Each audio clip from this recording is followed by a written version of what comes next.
수강생 여러분 안녕하세요. 국제법을 맡고 있는 보비입니다.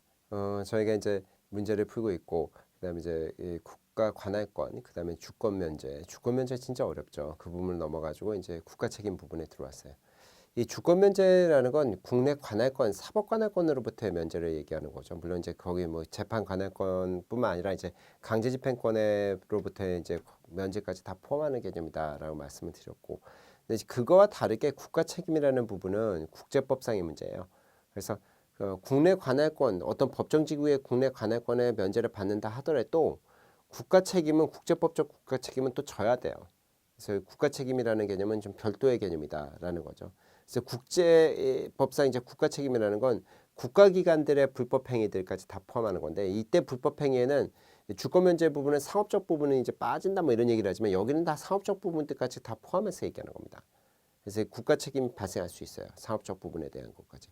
그래서 이 주권 면제하고 국가 책임을 헷갈리시면 안 돼. 제가 그때도 설명드리면서 약간씩 헷갈려가지고 이 부분들을 헷갈려가지고 여러분한테 조금씩 이제 물론 뭐 정정을 해드렸지만 그런 부분들이 있었던 것처럼 이게 하다 보면 이게 양자가 헷갈려버리는 수까지 생길 수 있거든요. 그걸 조심해서 하셔야 된다라는 말씀을 드립니다.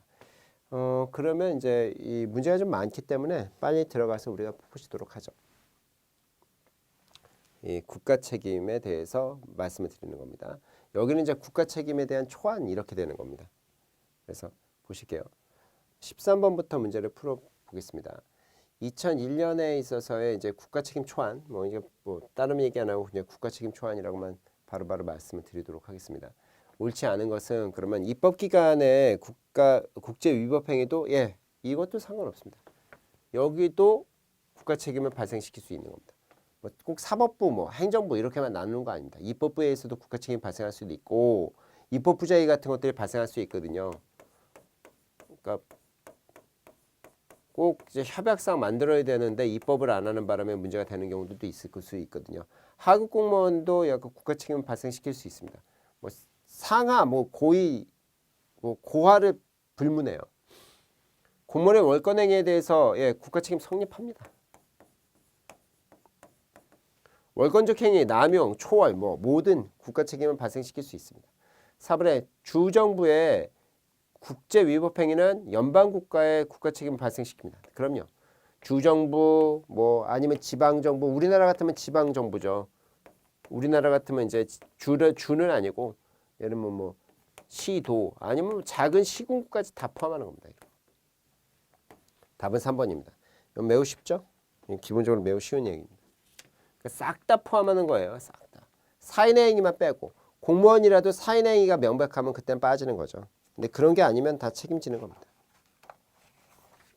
그 다음에 넘어가서 14번 보실까요? 요거 이제 국가 책임 초안에서 손해배상 문제가 발생할 수 있는데 손해배상은 무엇이냐라는 거죠. 손해배상은 국가 책임 초안에서 이렇게 얘기해요. 원상회복이 일착 원칙. 이게 1차인데 이게 안 되면 금전배상입니다.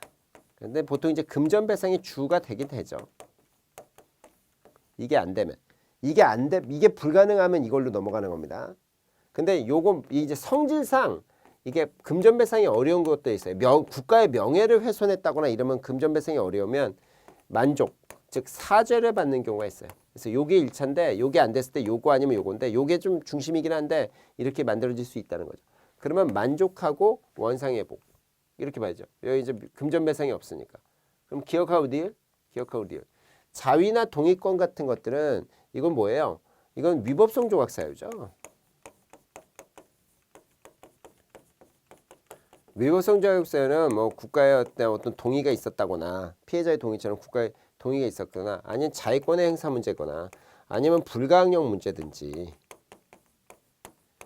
아니면 조난 문제가 있거나 목숨이 살려고 움직이는 거죠. 이거 불가항력은 떠밀려와서 어쩔 수 없는 거고 조난은 스스로 조정해서 들어온 겁니다. 살려고. 생명과 관련된 거에지 조난이고 약간의 차이점은 있죠. 아니면 긴급 피난 같은 것들. 이런 것들이 이제 되면 이거 위법성의 조각 문제가 발생할 수 있는 거죠. 그래서 요거는 이제 위법성 조각을 묻는 게 아니라 손해배상을 묻는 거니까